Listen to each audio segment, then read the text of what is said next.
Buenos días. Massimo Leone es catedrático de la Universidad de Turín, Italia. También se desempeña allí como profesor de semiótica de la cultura, semiótica visual y filosofía de la comunicación y como vicedirector del Departamento de Filosofía. Asimismo es catedrático a tiempo parcial de la Universidad de Shanghái, donde es profesor de semiótica. Ha escrito 13 libros en editoriales internacionales, editado más de 40 volúmenes colectivos y publicado más de 500 artículos. En 2019 ha ganado un Consolidator Grant, una beca personal de 2 millones de euros para investigar durante los próximos 5 años la semiótica de la cara en la era digital. Es director de las revistas internacionales de semiótica, Semiótica, de Gruyter, y Lexia, Aracne, y de las series de libro Isagi di Lexia, Aracne, Semiotic of Religion, de Gruyter, and Routledge Advances in Faith Studies, Routledge. Le recordamos a la audiencia que podrán hacer sus preguntas y después de la exposición se le responderá. Doctor Massimo Leone, le damos la palabra.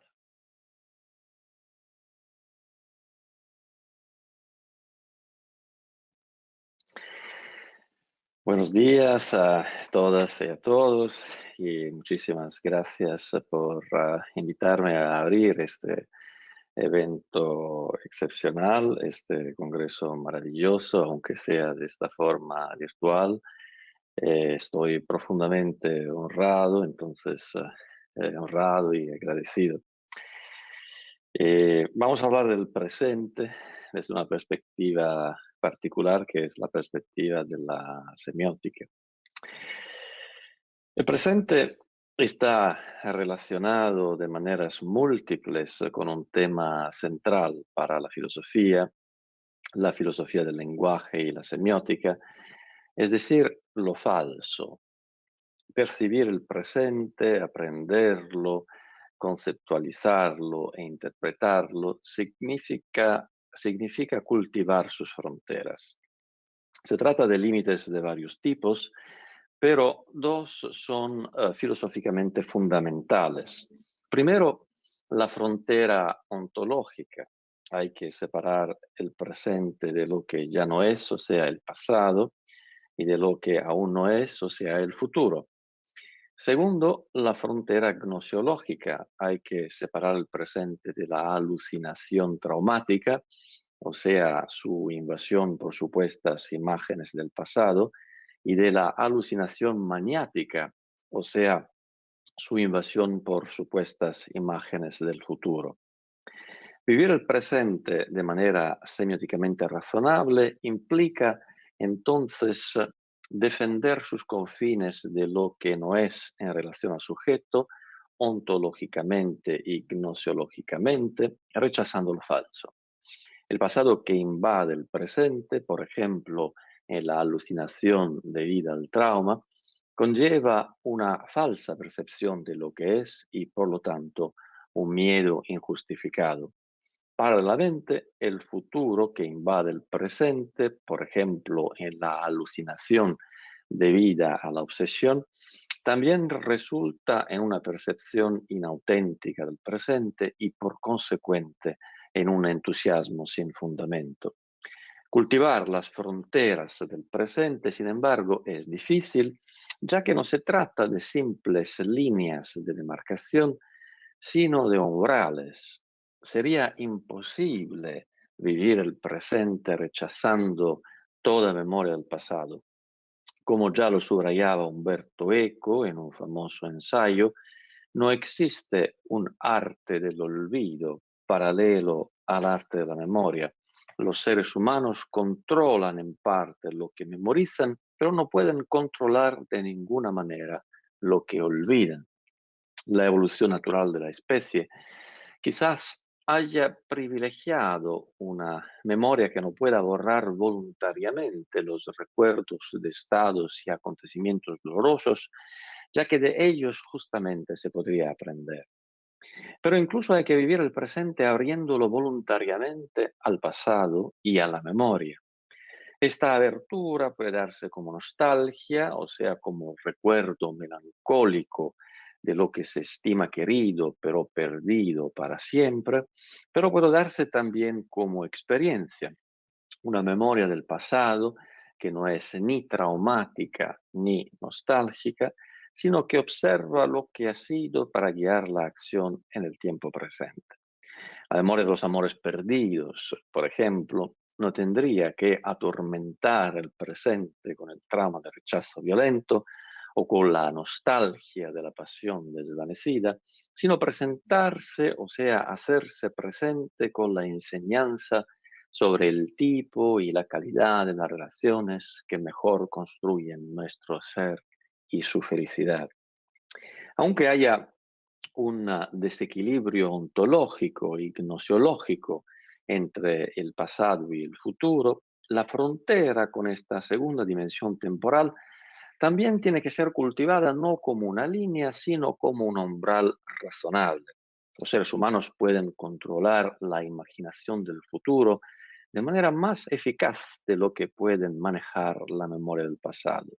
Muchas doctrinas religiosas y espirituales, por ejemplo en el budismo, consisten exactamente en la tentativa de bloquear la imaginación del futuro.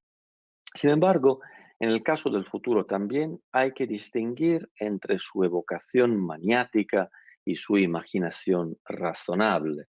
En la primera, la evocación del futuro como catástrofe absoluta o como utopía profética invade el presente y lo contamina, paralizándolo. En la segunda, al revés, el futuro se presenta como proyecto, o sea, como desarrollo razonable del presente hasta un futuro deseado.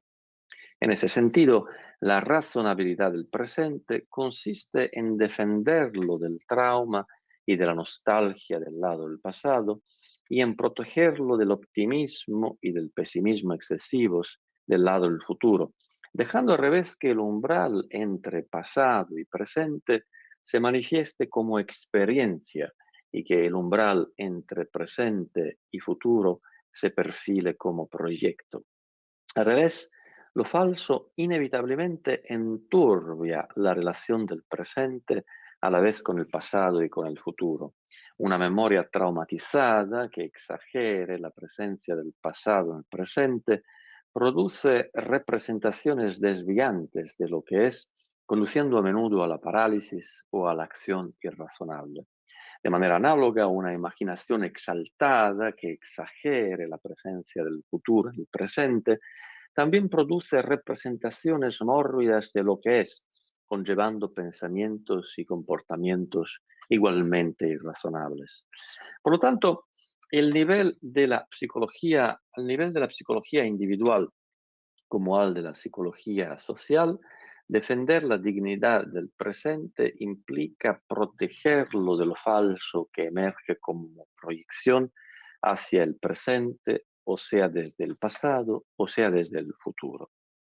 Durante la pandemia de COVID-19, por ejemplo, los mayores periódicos internacionales, por lo menos en sus versiones online, no han defendido el presente y su percepción por los lectores, sino han descaradamente especulado sobre su invasión desde el pasado y desde el futuro.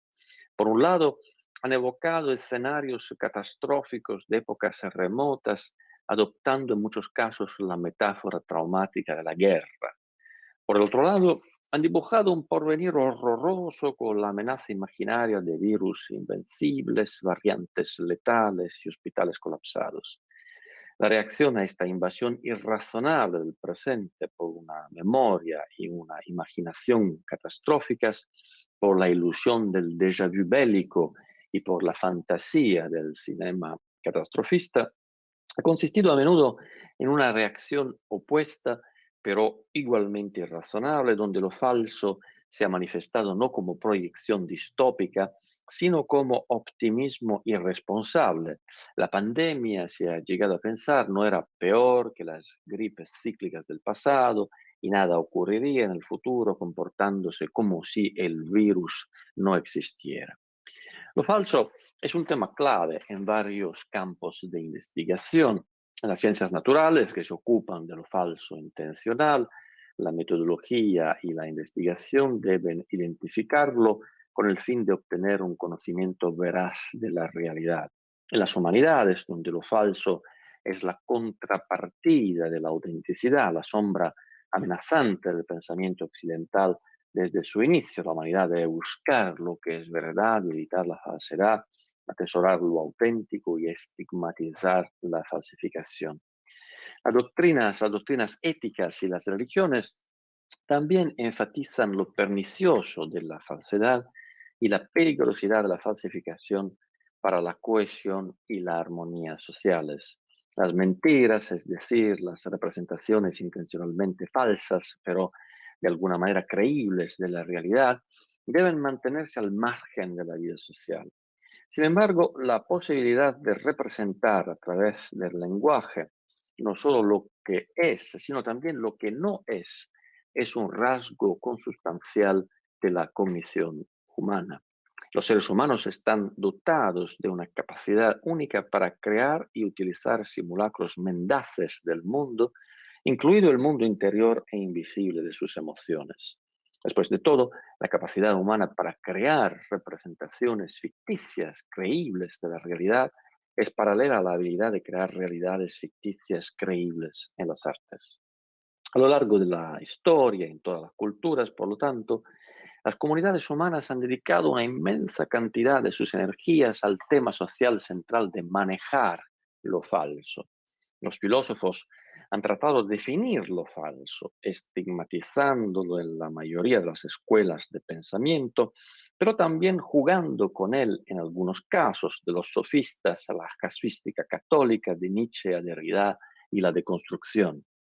Los líderes éticos y religiosos han subrayado el peligro social de la mentira sistemática. Los escritores y artistas han refinado al máximo la retórica de la narración y la representación de ficción. Los científicos han ideado métodos y procedimientos para reconocer la falsedad y corroborar la verdad.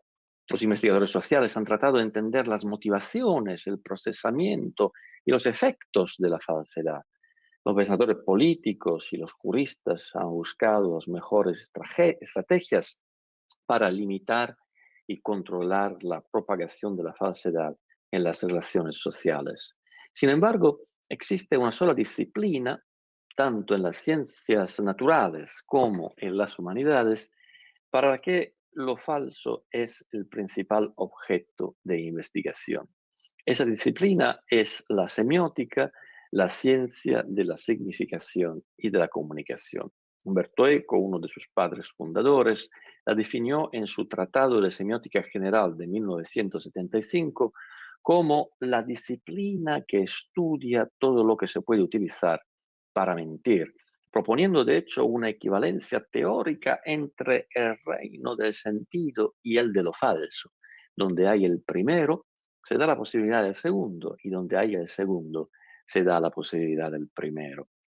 Pensar el presente en relación a lo falso toma esta definición como punto de partida. La principal hipótesis es que aunque la falsificación sea parte de la cognición humana y aunque las prácticas y las teorías de la falsificación hayan caracterizado toda la historia de la humanidad, el cambio tecnológico impacta profundamente en las culturas humanas de la falsificación. El arte rupestre en Lascaux y en otros sitios prehistóricos del mundo ya es una especie de representación ficticia. El hombre paleolítico ya los adornaría con imágenes idealizadoras de animales salvajes. Sin embargo, el visitante contemporáneo ahora puede explorar un museo en Dordoña que es una réplica exacta del sitio auténtico sin diferencias perceptibles. El escaneo digital 3D y otras tecnologías avanzadas permitieron la construcción de una falsificación que se puede experimentar como auténtica. A los visitantes se les dice que es una réplica, por supuesto. Sin embargo, en un número cada vez mayor de circunstancias, los individuos actuales interactúan con las falsificaciones sin saber que lo son y sin tener la oportunidad de distinguir la realidad de la ficción, la verdad de la impostura. Las técnicas para la producción de una ilusión de realidad y veracidad también tienen una larga historia. Pinturas trampantojo extraordinariamente eficaces, por ejemplo, son bastante comunes en la historia del arte occidental, y así es la fabricación de réplicas engañosas. A lo largo de la historia del arte occidental, una abundante elaboración de lo falso se ha desarrollado en paralelo con la elaboración igualmente abundante de métodos para desenmascarar la falsificación. Por ejemplo, el método ideado por el experto en arte Giovanni Morelli. Sin embargo, una lectura semiótica de esta historia propone que los avances tecnológicos modifican el circuito entre la producción y el reconocimiento de lo falso. Por ejemplo, Apple actualmente invierte enormes recursos para proteger los dispositivos de reconocimiento facial de sus teléfonos y computadoras contra cualquier falsificación. Al mismo tiempo, grupos de piratas informáticos intentan constantemente superar estos sistemas de seguridad. Lo que cambia en relación con el pasado es que ahora esta carrera entre falsificadores y cazadores de lo falso es extremadamente rápida, superando más y más las habilidades de la mayoría de los usuarios actuales de la tecnología. Los avances tecnológicos actuales permiten que lo falso sea más y más realista, trascendiendo las habilidades comunes para su detección y produciendo y haciéndolo circular con una velocidad sin precedentes, fuera del alcance de lo que no están especializados en la comprobación de los hechos. Las nuevas tecnologías digitales para la producción de lo falso, desde la falsificación profunda hasta las máscaras impresas en 3D, desde los hologramas dotados de inteligencia artificial hasta los trolls algorítmicos y otros pseudo usuarios, junto con las nuevas tecnologías digitales para la circulación de lo falso, todo tipo de redes sociales, están empujando peligrosamente al mundo hacia un caos epistémico y social que el pensamiento occidental durante siglos ha visto como una amenazante consecuencia de la falsificación y de la mentira. Estas nuevas tecnologías de la falsificación, de hecho, se pueden utilizar para promover la formación de comunidades cuyos pensamientos, emociones y acciones son manipuladas a través de la rápida creación y de la difusión frenética de representaciones digitales del mundo, al mismo tiempo muy creíbles y totalmente falsas, o sea, no correspondientes a su ontología. Eso puede conducir al peligro de una sociedad crédula e impresionable, así como al peligro opuesto de una colectividad hiperescéptica y cínica, a la aquiescencia política, así como a la polarización social extrema. Como resultado de la preocupante propagación de lo falso digital, una nueva área de investigación ha surgido en el cruce de varias ciencias sociales y humanas. Es el área que indaga sobre dos palabras clave de la última década, es decir, fake news, noticias falsas, y post-truth, posverdad. La literatura sobre esta área es abundante en varios idiomas. Varios estudios recientes se concentran en el uso ideológico o político de las noticias falsas, también con referencia a contextos geopolíticos específicos en su producción digital, con especial énfasis en el periodismo, sobre su difusión viral, especialmente a través de las redes sociales, sobre posibles métodos de contraataque, sobre el papel de la falsificación en dominios particularmente sensibles como la educación, la comida, la historia, la medicina y las ciencias. El tema filosófico de la posverdad también ha sido abordado por varios estudiosos desde el punto de vista de la filosofía de la comunicación, la filosofía moral, la ontología, el pensamiento interdisciplinario, así como a través de enfoques relativistas sobre el tema de la falsificación genuina. Por ejemplo, el estudio de Pine de 2019, que se concentra en falsificaciones de arte, fósiles falsos, documentales sobre naturaleza, sabores sintéticos, exhibiciones de museos, códices mayas y réplicas del Paleolítico.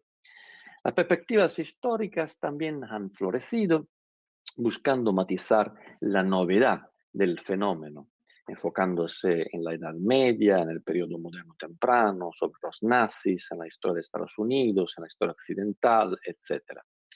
Las ciencias del lenguaje también tienen una larga tradición en el estudio de la mentira desde la perspectiva de la filosofía del lenguaje, la lingüística y la semiótica, mientras que para la filosofía analítica del lenguaje, la verdad y la falsedad son atribuciones lógicas, para la filosofía continental del lenguaje y la semiótica se definen en relación con la significación. Todos los padres fundadores de la semiótica han abordado el tema. Charles Sanders Peirce en la tradición estadounidense. Los autores principales de la semiótica estructural, ya en un número especial de su revista clave, Comunicación, dedicado al concepto de vraisemblable, Zvedan Todorov, Gérard Genet, Christian Metz, Julia Kristeva, Gérard Genot, Roland Barthes y otros. Baudrillard volvió a hablar sobre el tema más recientemente, una mesa redonda sobre posvérité y democracia, posverdad y democracia, fue organizada por Jacques Fontany durante el Congreso de 2019 de la Asociación Francesa de Semiótica en Lyon. Umberto Eco escribió extensamente sobre la falsificación, dirigió un número especial de la revista Semiótica Versus sobre Fakes, Identity and the Real Thing, con ensayos de Eco, Prieto, Calabrese y otros. Y también trató con el tema en numerosos ensayos y novelas, El péndulo de Foucault, El cementerio de Praga, Número Cero. Yuri Lotman abordó en varias ocasiones el tema de lo falso y de la falsificación. A pesar de la abundancia y de la variedad de trabajos académicos que se ocupan de lo falso, de la falsedad y de la falsificación, la literatura existente muestra algunas lagunas importantes. Primero, la falta de interdefinición. Los estudiosos utilizan términos abstractos como falsedad, falso, falsificación, así como noticias falsas, posverdad, falso profundo, de formas variadas y a veces contradictorias. Es necesario, por lo tanto, un esfuerzo teórico y conceptual de categorización y clasificación semántica y pragmática. Segundo, la falta de interdisciplinariedad. Los temas de la construcción, circulación, difusión y potencial desacreditación de la falsificación se abordan desde varias perspectivas que, sin embargo, muchas veces no se complementan de manera constructiva. Tercero, la falta de cooperación entre las humanidades y las ciencias sociales, por un lado, y por el otro, las ciencias naturales y la ingeniería. La tecnología de la falsificación es tan compleja en la actualidad que a los literatos les resulta sumamente difícil comprender con precisión su generación y difusión. Cuarto, la falta de interacción entre académicos y partes interesadas no académicas. La falsificación es un tema fundamental en relación con la política, la sociedad, la economía, el medio ambiente. Sin embargo, la cooperación de los actores públicos y privados con en estos campos ha sido hasta ahora solo esporádica. Quinto, la falta de fertilización cruzada entre académicos y artistas. Los primeros han abordado principalmente la falsificación como un problema, como una fuerza negativa que enturbia las aguas del pensamiento racional en todos los dominios de la vida social. Sin embargo, la falsificación también es el principal recurso de la creación artística. Existe una estrecha relación entre la falsificación y la ficción. Los artistas pueden jugar un papel clave, por lo tanto, en la exploración de las estrategias de significación y comunicación a través de las cuales se puede otorgar un efecto de realidad a una falsificación ocultando su contenido de falsedad.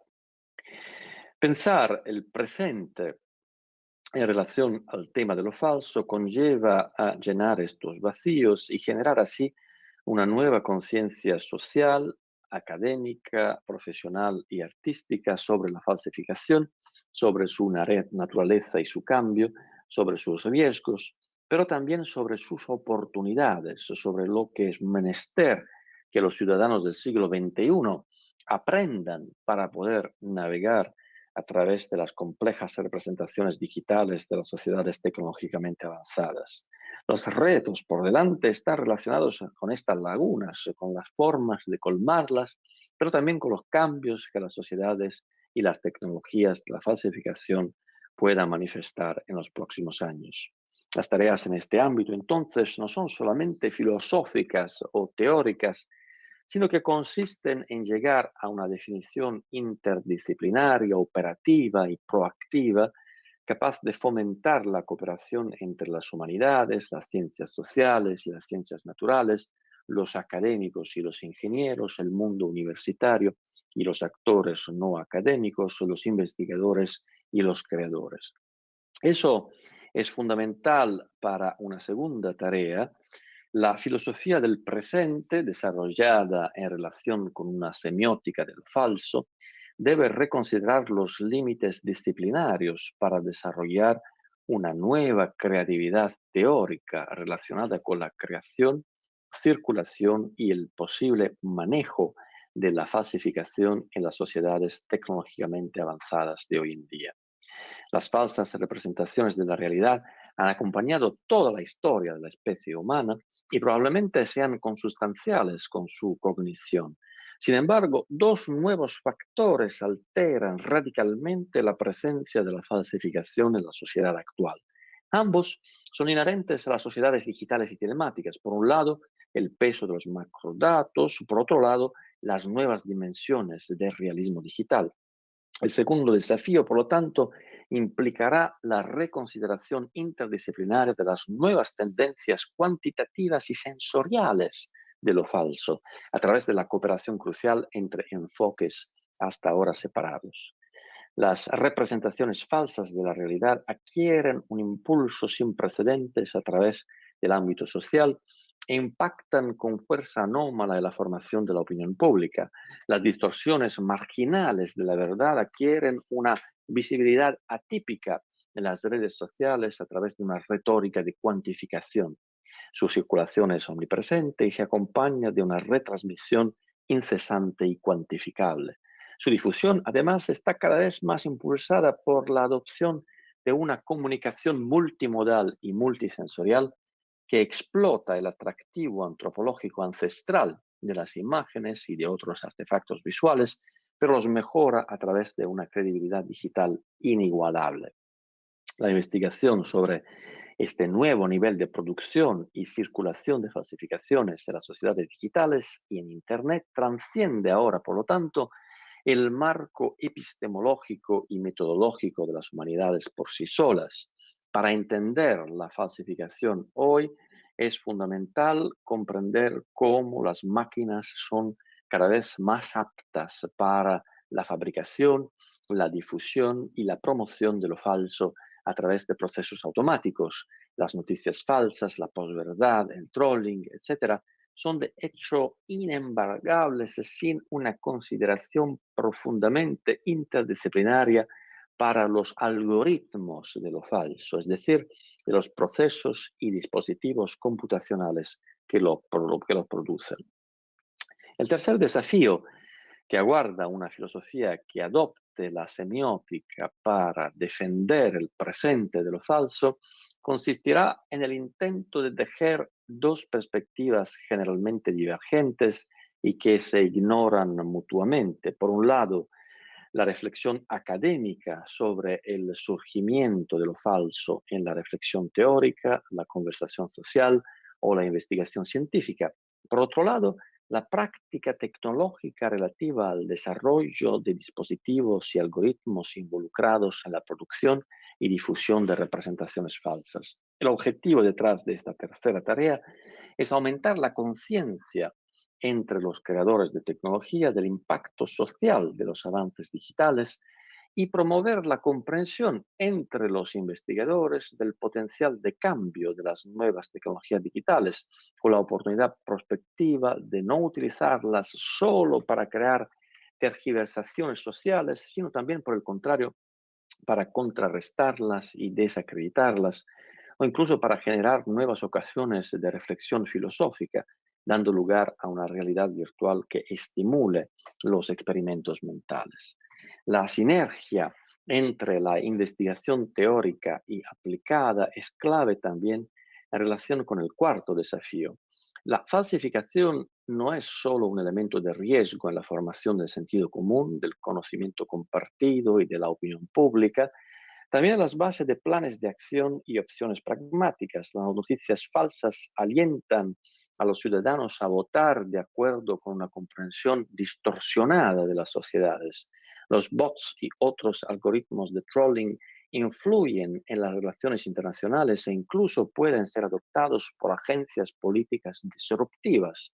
La publicación de noticias falsas conduce a actitudes económicas sin fundamento y modifica la producción y la circulación de bienes en profundidad. Las teorías de la conspiración condicionan la recepción de la ciencia y el papel de la medicina en la sociedad. La falsedad, es decir, se convierte en un actor social central que desempeña su papel de manera no controlada, alterando las relaciones sociales y las tendencias en base a representaciones falsificadas de la realidad.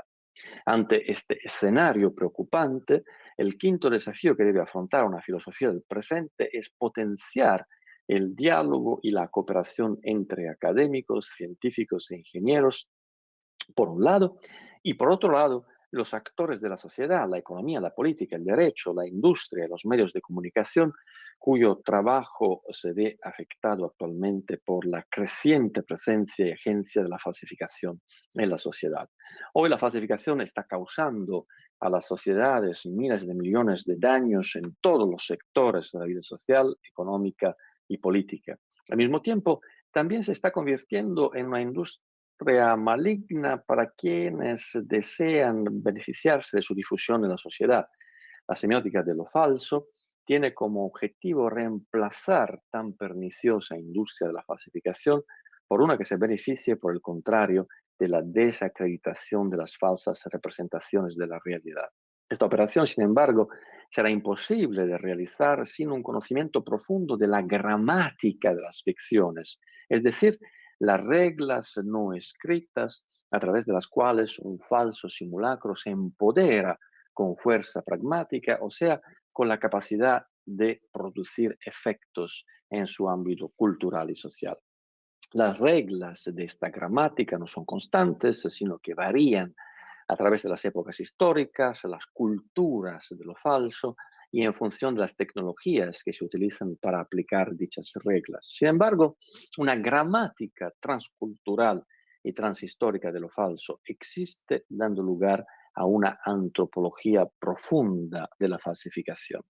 Aunque los académicos hayan investigado lo falso durante mucho tiempo, a menudo han descuidado un conocimiento profesional particular a propósito de este tema, conocimiento que es por lo tanto invaluable. De ahí que la quinta tarea de la semiótica de lo falso consistirá en promover una fecunda convivencia entre académicos y artistas, escritores, pintores, escultores y más recientemente también directores de cine y artistas digitales han practicado durante mucho tiempo el arte sutil de los simulacros de una manera magistral, incluso sin ninguna conciencia formal de ello, han creado durante siglos ficciones perfectamente creíbles, ficciones dignas de confianza. Es necesario, por lo tanto, poner este arte de lo falso en diálogo con las ciencias de lo falso, con el objetivo de dar impulso a sociedades donde la creatividad pueda prosperar, también gracias a la nueva tecnología digital e Internet, pero sin engendrar un dominio de la falsedad sobre la verdad. En conclusión, una filosofía que piensa el presente a través de una semiótica de lo falso apoya entonces la fertilización cruzada y la sinergia entre disciplinas con las partes interesadas y con los artistas de todos los niveles, pero tiene que evitar el eclecticismo mediante el sólido marco metateórico de la semiótica. Diferentes ramas de esta disciplina estudian el lenguaje, la significación y la comunicación. Sin embargo, ninguna de ellas más que la semiótica de Lotman y de la escuela de Moscú-Tartu puede ofrecer una amplia y estimulante variedad de conceptos y teorías para describir la estructura de la cultura y estudiar su evolución. En la semiótica de Lotman, la noción de semiósfera es central.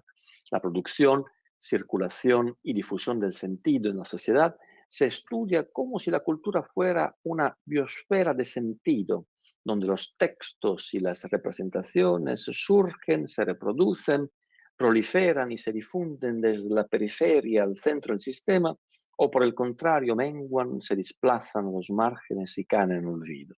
La tecnología, en esta metáfora, representa la infraestructura de dispositivos y procesos, desde la escritura hasta los algoritmos, a través de los cuales se asegura la reproducción de la cultura como memoria no genética de la especie humana.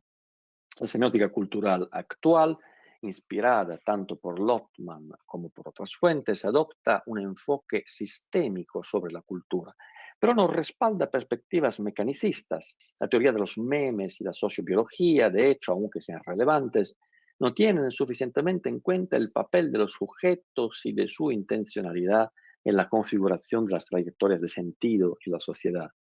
La filosofía del presente abraza, en cambio, una epidemiología humanista de la cultura, la cual atesora modelos de difusión y contagio derivados de las ciencias naturales y de la biología, pero los matiza en consideración de la fuerza persuasiva específica de las representaciones y de los textos. El aumento de la importancia del aspecto cuantitativo en el estudio de las redes sociales como plataforma para la difusión del sentido acorta la distancia entre la ciencia natural de la epistemología y las ciencias sociales de la semiótica cultural. Si, de acuerdo con Lofman, la cultura es vista como un sistema holístico y el sentido como una entidad que impregna sus tendones según patrones estructurados de difusión, entonces las representaciones falsas o más generalmente la falsificación también deben ser consideradas en términos ecológicos. El principal desafío que tenemos por delante consiste, por lo tanto, en encontrar un lugar para lo falso en la ecología humana del sentido. Aparentemente una semiósfera sin falsificación sería ideal. Ese sentimiento está cada vez más presente en una época en la que, por el contrario, las representaciones distorsionadas de la realidad proliferan en todos los ámbitos de la vida pública y obstaculizan el correcto curso de las interacciones humanas, así como una experiencia razonable del presente, no amenazada por traumas, nostalgias, manías y obsesiones. La comparación con el marco epistemológico, sin embargo, sugiere un ángulo diferente. Mientras se redacta el texto de esta conferencia, el mundo entero está siendo golpeado por la difusión pandémica de un virus llamado COVID-19. Es natural y comprensible que en tales circunstancias la gente comience a soñar con un mundo sin virus. Sin embargo, es evidente para los especialistas en virología que a pesar de los avances en la medicina y en la industria farmacéutica, la expulsión de los virus del mundo no solo es imposible, sino que también es indeseable. Los virus, de hecho, han sido siempre parte del entorno natural, contribuyendo constantemente a su equilibrio ecológico. Lo que hay que desear entonces no es un mundo sin virus, sino un mundo en el que los humanos puedan coexistir con los virus en un equilibrio aceptable. Sin embargo, como lo señala la literatura científica en este campo, ese equilibrio que ha existido, que ha durado durante milenios, está siendo roto por los nuevos avances tecnológicos que otorgan a la especie humana una expansión sin precedentes por toda la biosfera. La propuesta teórica de esta conferencia es que lo falso sea el equivalente cultural de un virus. De hecho, durante la pandemia, muchos comentaristas han empezado a utilizar la palabra infodemia, es decir, la difusión descontrolada y desconcertante de una representación de la epidemia que no es confiable, imposible de determinar o descaradamente falsa. Sin embargo, soñar con un mundo sin falsificaciones, donde todas las representaciones falsas serían milagrosamente prohibidas por una ética superior del lenguaje, por el control político, por los dispositivos tecnológicos, desde los sueros de la verdad hasta los polígrafos, desde las pruebas de CAPTCHA hasta la verificación automática de hechos, es tan poco realista como soñar con una naturaleza sin virus. Nadie lo entendió mejor que Jonathan Swift en el libro cuarto de los viajes de Gulliver, que describe la raza ficticia de los Whims, caballos inteligentes cuya perfecta racionalidad contrasta marcadamente con los modales bestiales de los humanoides yaús. Los Whims están dotados de una filosofía y sobre todo de un lenguaje completamente desprovistos de galimatías políticos y éticos. Su lenguaje, por ejemplo, no contiene ninguna palabra para mentira, de manera que para referirse a ella, los Whims deben usar un circunloquio, decir un pensamiento que no es. Eliminar toda imperfección del pensamiento y toda ambigüedad del lenguaje ha sido durante mucho tiempo un sueño humano. Umberto Eco y otros estudiosos han reconstruido y estudiado esta búsqueda de la lengua perfecta.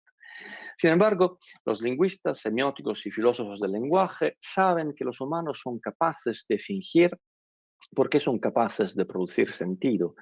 Solo una sociedad sin sentido eliminaría cualquier rastro de falsificación en el mundo. Sin embargo, aquí también la analogía con la falsificación y los virus entre pandemias e infodemias vuelve a ser útil. Los rápidos avances en la tecnología de la comunicación digital e Internet han ampliado el dominio de la falsificación y alterado su equilibrio con las áreas del sentido controlable y confiable. La filosofía del presente que aquí se propone extiende aún más la comparación entre la epidemiología y la difusión viral de la falsificación. Como sugiere la investigación científica, las pandemias más recientes son el resultado de un proceso biológico conocido como zoonosis. La expansión agresiva de la especie humana por todo el planeta conduce a un contacto atípico con otras especies animales que son huéspedes y vectores de virus, produciendo mayores oportunidades de desbordamiento a la especie humana. Mutatis mutandis, se podría decir que la proliferación de sentido a través de las nuevas tecnologías de comunicación digital e Internet también está produciendo un tipo particular de desbordamiento. Los dominios discursivos, que hasta ahora estaban separados, entran en estrecho contacto y se difuminan, lo que resulta en una semionosis, es decir, el paso de lo falso del dominio discursivo de la ficción al dominio de la interacción comunicativa no ficticia. Una nueva comprensión sistémica de la ecología de la falsificación en las sociedades tecnológicamente avanzadas de hoy en día solo se puede obtener a través de un enfoque igualmente sistémico que implique la cooperación entre ciencias y humanidades, con las partes interesadas y con los artistas. El estudio del falso hay que conducirlo a largo plazo, comprender cómo el desarrollo tecnológico en la comunicación digital y en Internet se ha fusionado con otros factores económicos, de infraestructura y socioculturales para alterar progresivamente la ecología humana de la falsificación, lo que lleva a derrames incontrolables de relatos ficticios de la realidad en géneros discursivos no ficticios. Muchísimas gracias por su atención. Les deseo a todos y a todas y a todos un congreso maravilloso, como se puede prever que lo sea y lo será a partir de la lectura del programa excepcional que ha sido deparado por los organizadores y las organizadoras, que vuelvo a agradecer en estas circunstancias. Gracias.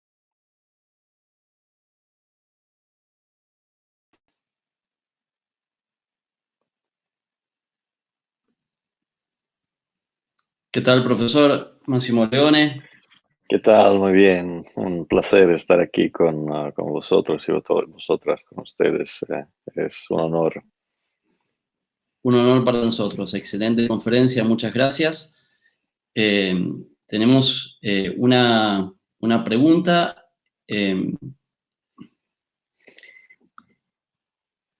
La leo. ¿Por qué prolifera la falsificación? ¿Es por ser consumidores pasivos de la información? ¿O hay una intencionalidad detrás del que consume, que quiere o necesita dicha falsedad? Bueno, muchísimas gracias por esta pregunta que me parece fundamental.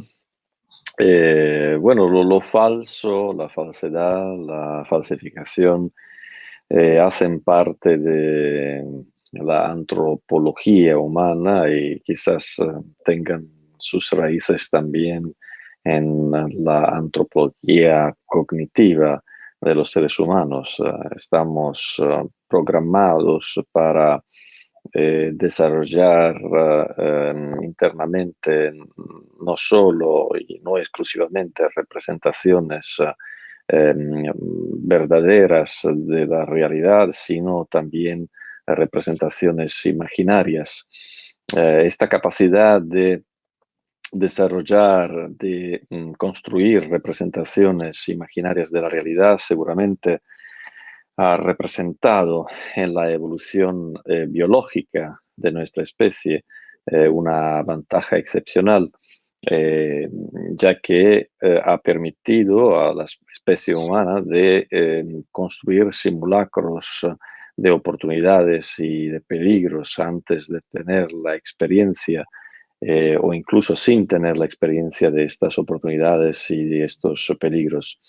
Entonces, la imaginación es una facultad imprescindible del desarrollo de la especie, es una facultad imprescindible también del desarrollo de la antropología humana y de sus culturas. Y sin embargo, un imaginario colectivo que esté dominado por lo falso, por la falsedad, por la falsificación, por la imaginación, es un imaginario que está siempre expuesto a la posibilidad de una falta de cohesión social. Hay muchas hipótesis para explicar por cuáles razones las sociedades actuales sean particularmente víctimas de esta falsificación. Primero hay que subrayar que una tarea del investigador, de la investigadora, es de determinar si ha habido verdaderamente un cambio en la relación entre las sociedades y la falsedad, o si al revés, estos son elementos que siempre han caracterizado el funcionamiento de las sociedades humanas. Mi hipótesis es que de verdad ha habido algunos cambios en la relación de las sociedades contemporáneas con lo falso. Un cambio muy importante ha sido introducido por la tecnología. O sea, de momento en las sociedades actuales lo falso es construido no solamente por los seres humanos, sino también por máquinas que son programadas por seres humanos y que sin embargo mantienen una independencia en la producción de lo falso. La segunda motivación es que quizás esta proliferación de lo falso no dependa del hecho que haya mucha falsedad en la construcción de la opinión pública, de la opinión social, sino que se haya desmoronado la frontera entre géneros de la representación de la realidad y géneros de la imaginación de la realidad.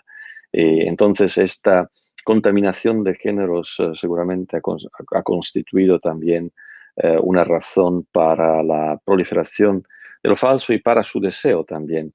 Las sociedades creen a las teorías de la conspiración de alguna manera porque las ficciones tradicionales se reciben de manera desencantada. Entonces hay de alguna manera la necesidad de otorgarle este encanto ficcional a representaciones no ficcionales de la realidad.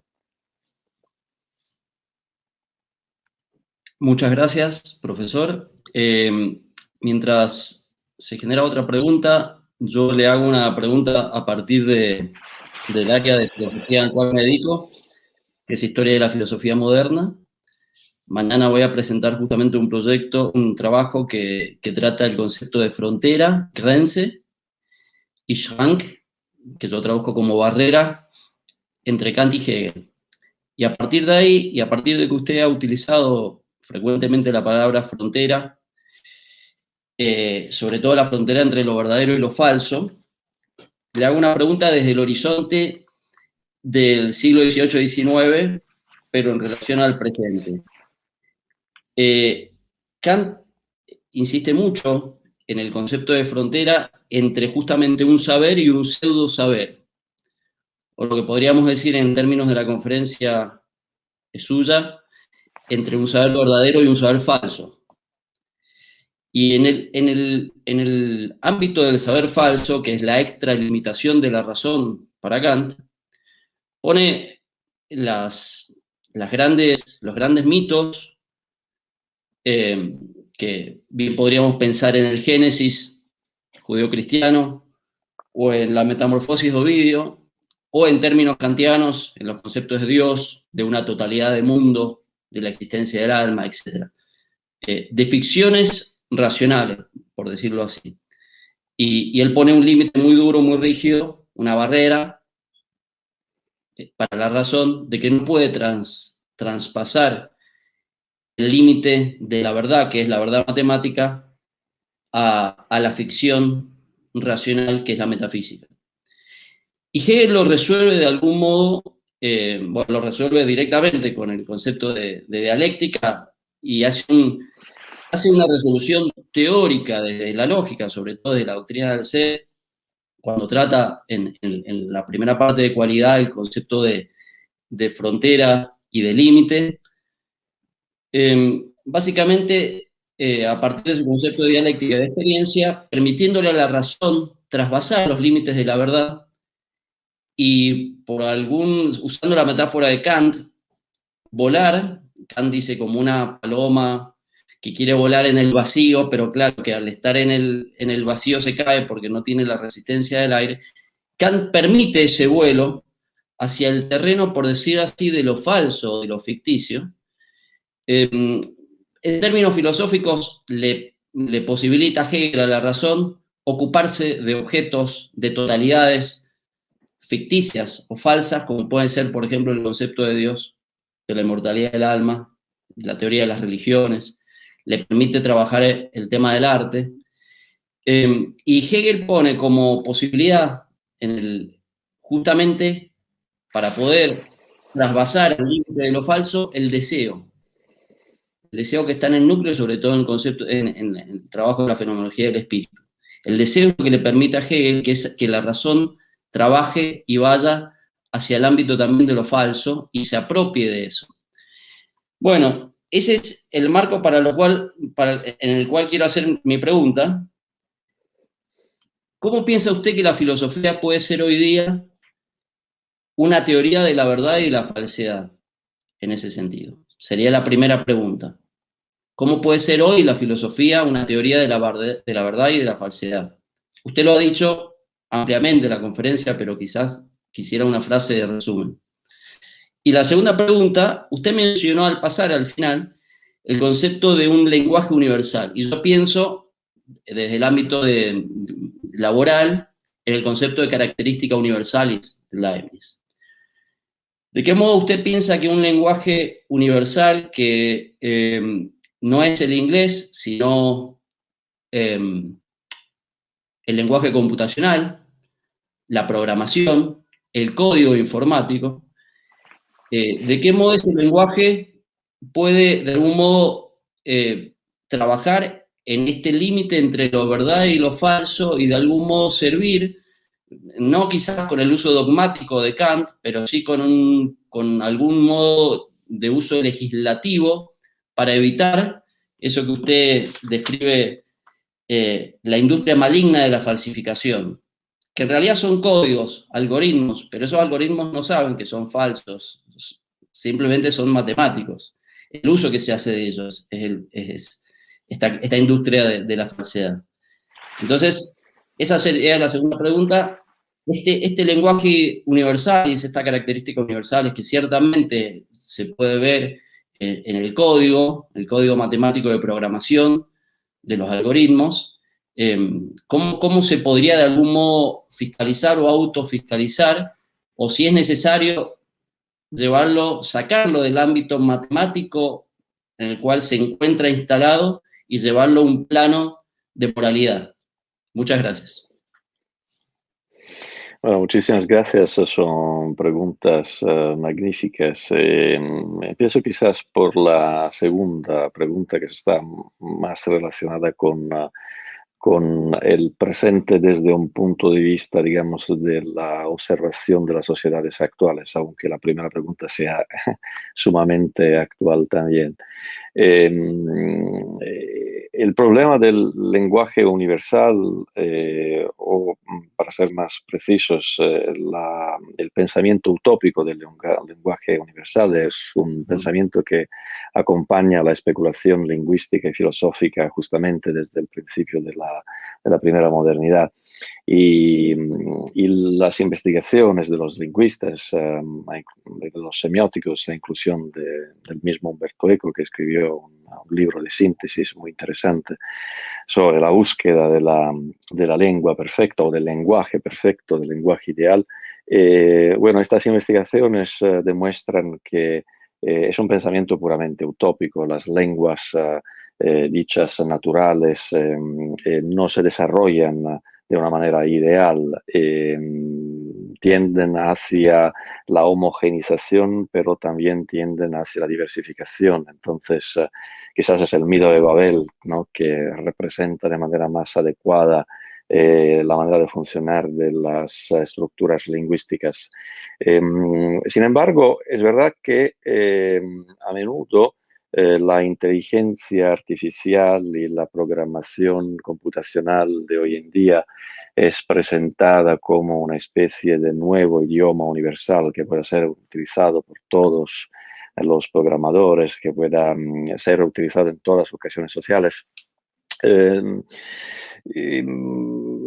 a pesar de esta presentación y representación utópica de la inteligencia artificial, sin embargo, las investigaciones más profundizadas muestran dos cosas. La primera es que la inteligencia artificial absorbe constantemente, por ejemplo, los perjuicios de los programadores, a veces los perjuicios implícitos e inconscientes de los programadores. Entonces, la inteligencia artificial puede ser tan torpe como la inteligencia natural desde el punto de vista moral. El segundo elemento es que se desarrollan también unos estilos de programación. O sea, por ejemplo, en el funcionamiento de las redes neurales contemporáneas que producen inteligencia artificial, que producen aprendizaje profundo, el funcionamiento está condicionado por una estilística de la programación que está también bajo la influencia de ideologías culturales. Por ejemplo, las redes neuronales, las más utilizadas para la producción de lo que se llama técnicamente deepfake, o sea, representaciones de rostros falsos en movimiento, son redes neuronales que se llaman antagonistas. ¿Por qué antagonistas? Porque funcionan según el principio de una competición entre una red neuronal que produce lo falso y una red neuronal antagonista que tiene como tarea la de identificar, averiguar si la otra red neuronal ha producido lo falso o no. Entonces, este mecanismo estriba en una concepción de la inteligencia que esencialmente está caracterizada como competición. Es una ideología que caracteriza todo el desarrollo contemporáneo de la inteligencia artificial como juego de ajedrez, como oposición entre dos inteligencias que compiten la una contra la otra, y también en la producción de lo falso. Pero otras ideas de inteligencia son posibles, otras ideologías de la producción de la inteligencia artificial son posibles. Por ejemplo, los seres humanos no siempre compiten entre sí con sus inteligencias. Este es un desarrollo que está muy relacionado también a un sistema de pensamiento que ve el ser humano siempre en competición contra otros seres humanos. Pero también las inteligencias humanas pueden cooperar, por ejemplo, pueden tener un objetivo común. Es inteligencia la que se utiliza no solamente en una situación competitiva, como el ajedrez, sino también en una situación sumamente cooperativa, como una sinfonía de música, ¿no? Entonces, hoy en día, nuestra inteligencia artificial, la que hemos producido y estamos produciendo, funciona como una inteligencia que tiene como modelo el ajedrez, pero podría funcionar como una inteligencia que tiene como modelo la sinfonía musical, ¿no?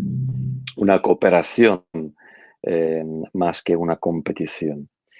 Y esta pregunta está relacionada también a la primera. ¿Cómo podemos saber cuál es la inteligencia artificial que sea la más apropiada para el desarrollo de conocimientos nuevos, eficaces, que nos ayuden en la comprensión de la realidad, también en la gestión de lo real.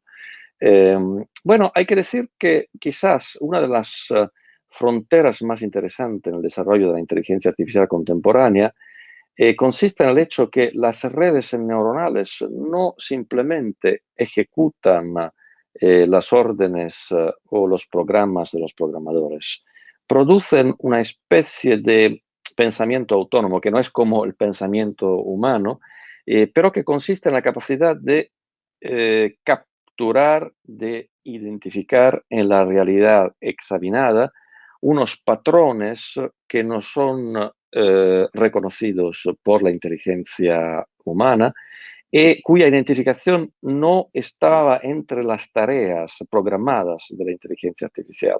Entonces, de este punto de vista, hay una creatividad muy particular en el aprendizaje profundo de las redes neuronales.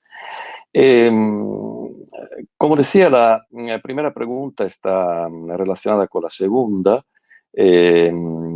Un pensador que ha jugado un papel fundamental en el desarrollo de la semiótica es Charles Sanders Peirce. Charles Sanders Peirce, de hecho, desarrolla una filosofía del sentido neocantiana, donde todo el marco epistemológico, gnosiológico, la manera de entender la evolución del sentido, está bajo la influencia del pensamiento de Kant. Y es un pensamiento, el de Peirce, que no es un pensamiento de lo racional, sino un pensamiento de lo razonable. ¿Dónde está la diferencia? La diferencia está en el hecho que justamente Peirce, a través del concepto de semiosis, muy estudiado por Umberto Eco y otros pensadores, identifica en la capacidad de dar lugar a una proliferación de sentido, a una proliferación de signos, una característica peculiar de la especie humana. Los seres humanos son capaces de imaginación, son capaces de dar lugar a cadenas infinitas de signos y estas cadenas infinitas de signos pueden conllevar un delirio, una alucinación, una representación que sea totalmente desviante de lo real. Sin embargo, en su modelo de signo, sobre cuyos detalles técnicos ahora no voy a detenerme, Peirce incluye también la posibilidad de lo que el filósofo pragmatista o pragmaticista americano define como un interpretante lógico final. Este concepto de interpretante lógico final es algo que ha sido muy importante en la relación entre el pensamiento de una interpretación razonable, muy central en la semiótica de Umberto Eco, y el pensamiento de una interpretación totalmente libre, totalmente desprovista de límites, que es la que ha caracterizado la deconstrucción. No tanto Derrida cuanto, digamos, los que han desarrollado, sobre todo en Estados Unidos, el pensamiento de la deconstrucción. Entonces, para Umberto Eco, en su interpretación de Peirce, hay la proliferación de signos, hay la proliferación de sentido, no hay límites a la interpretación, no hay límites a la imaginación, y sin embargo, lo real existe. Sin embargo, esta proliferación semiótica no está totalmente independiente de la ontología. La ontología pone unos límites a la interpretación.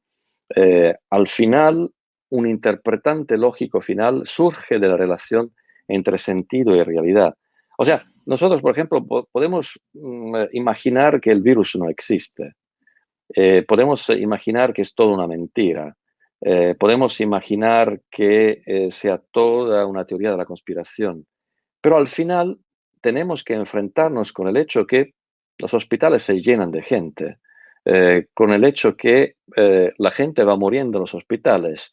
Claro, podemos siempre desarrollar otros pensamientos para negar esto también, pero nos damos cuenta al final que la realidad rechaza nuestra interpretación. La realidad está rechazando nuestra interpretación imaginaria.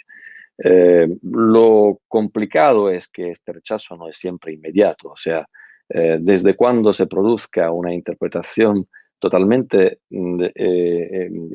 falsa de la realidad, hasta cuando un interpretante lógico final surja para paralizar este recorrido de la interpretación, bueno, desafortunadamente puede pasar mucho tiempo y este tiempo puede traducirse en tragedias, las tragedias que surgen también de una interpretación falsa de la realidad. Muchísimas gracias, profesor. Le hago una última pregunta. Yo seguiría preguntando en ese sentido, pero es muy egoísta de mi parte. Otra pregunta, ¿podría considerarse que lo falso es aceptable y aún más preferible en algunas circunstancias? Quizás esto podría justificarse desde una perspectiva utilitarista.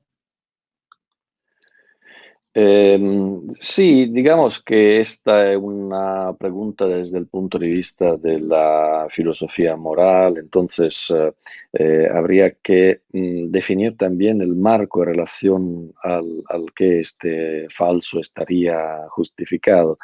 De hecho, el falso eh, no hay que justificarlo o no justificarlo, porque sigue produciéndose en las culturas como producto, como decía antes, de un mecanismo que está muy enraizado en la cognición humana.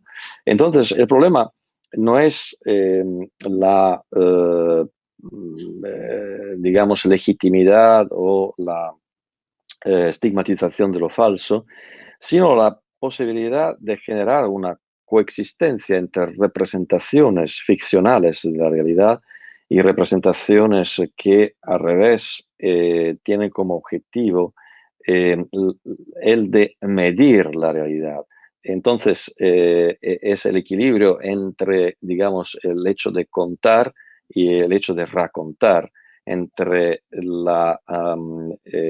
conocimiento cuantitativo de la realidad y un conocimiento cualitativo de la realidad que necesariamente conlleva también una parte de interpretación o de imaginación y una parte de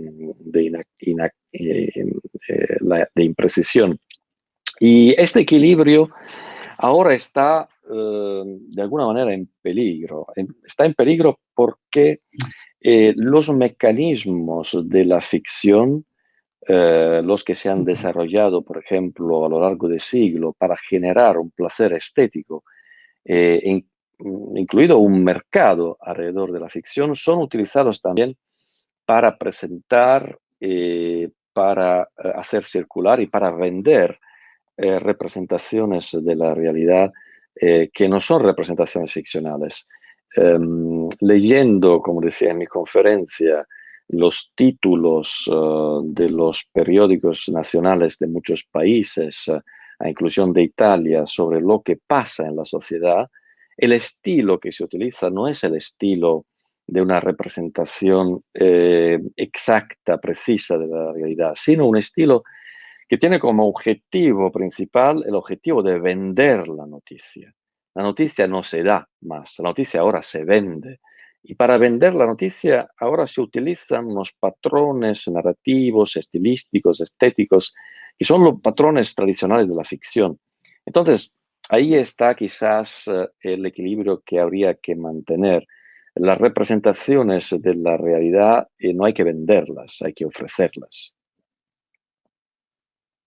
Muchas gracias. Me indican que van a continuar las otras conferencias. De todos modos, invitamos a los que han hecho más preguntas en lo posible que usted le pueda responder, a contactarse vía email y hacerle preguntas. Yo en lo particular estoy leyendo de modo privado Una historia de la fealdad de Umberto Eco, porque de algún modo me interesa cómo si los famosos trascendentales de la historia de la metafísica, hay una relación entre verdad ontológica y belleza, cómo Umberto Eco puede llegar a explorar lo que yo llamo los antitrascendentales de la posmodernidad. pero le haré la pregunta entonces vía email. Le agradecemos mucho la participación y me indican acá que los que quieran continuar las conferencias se están dando o se comienzan a dar en las salas Jan Canelo y Diamante. Muchas gracias, Muchísimas profesor. muchísimas No, gracias a ustedes y a usted, profesor Duplanchich, por esta conversación maravillosa. Gracias. muy bien. Hasta luego.